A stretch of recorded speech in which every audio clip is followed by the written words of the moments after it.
Assalamualaikum warahmatullahi wabarakatuh.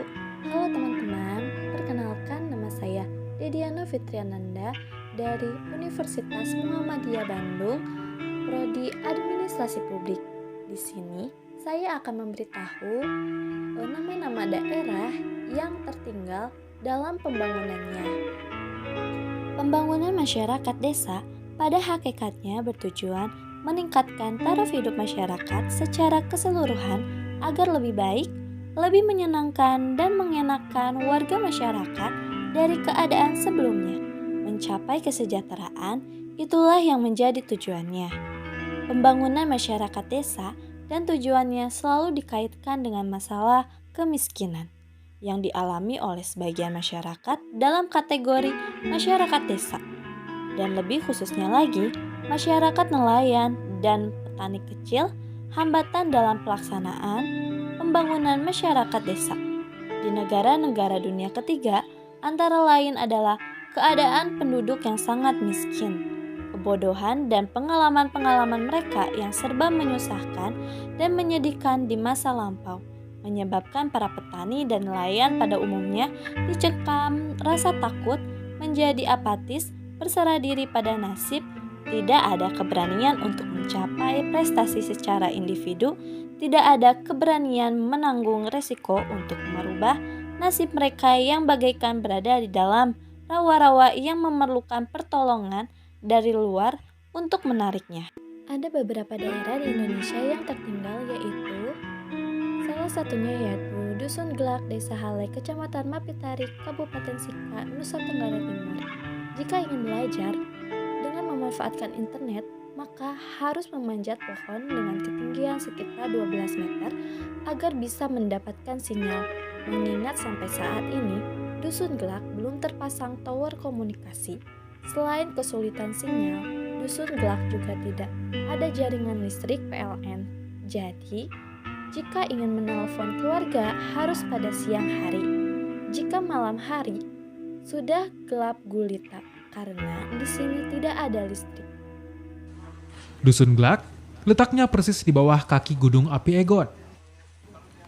Di dusun ini, warganya belum dapat mengakses jaringan komunikasi secara memadai. Dusun yang dihuni oleh 240 kepala keluarga ini harus memanjat pohon untuk mencari sinyal hingga dapat berkomunikasi menggunakan ponsel dengan sanak keluarga. Kondisi ini membuat akses informasi ke daerah ini sangat minim. Bahkan saat ada anggota keluarga yang sakit, warga kesulitan mengontak pihak rumah sakit ataupun puskesmas. Meski terdapat pos kesehatan desa yang dibangun pemerintah 2 tahun lalu, namun belum ada tenaga medis yang ditempatkan di wilayah ini. Bangunan yang ada pun terlihat mubazir. Selain sinyal, Dusun Glak juga belum memiliki jaringan listrik dan warga hanya mengandalkan solar cell berukuran mini. Selanjutnya, ada Kabupaten Teluk Wondama, Provinsi Papua Barat.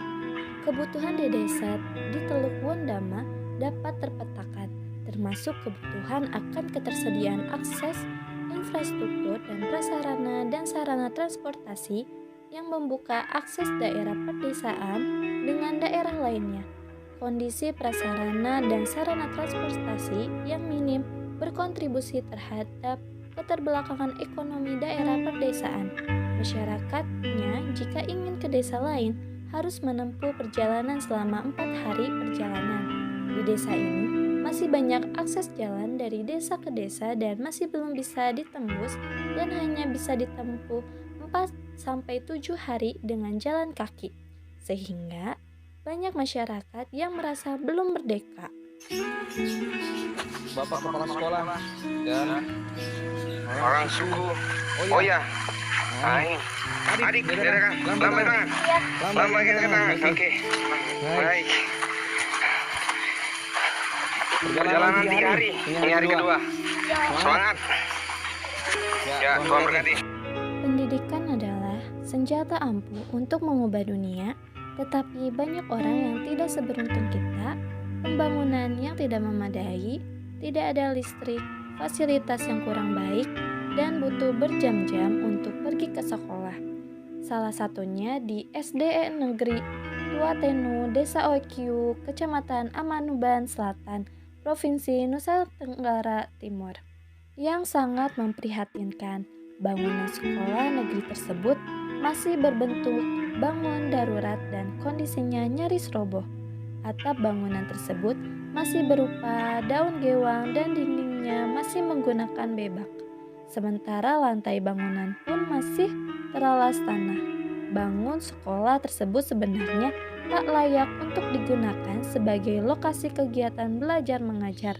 Selain itu, fasilitas penunjang untuk KBM yang sangat terbatas, tapi karena semangat yang tinggi anak-anak untuk bisa sekolah, bangunan darurat pun tak menjadi halangan untuk menjadi tempat pelaksanaan KBM. Terhadap kondisi ini, kami sangat berharap ada perhatian pemerintah daerah, baik tingkat kabupaten maupun provinsi, guna mendirikan gedung sekolah yang lebih layak. Hal ini penting agar proses KBM berjalan dengan maksimal dan anak-anak maupun nyaman berada di dalam ruang kelas. Sebagai masyarakat, kami tentu merasa aneh karena sekolah tersebut adalah sekolah negeri, sebab kondisi sekolahnya sangat jauh dari kondisi layak. Oleh karena itu, patut dipertanyakan apakah selama ini tidak ada perencanaan untuk memperbaiki sekolah tersebut.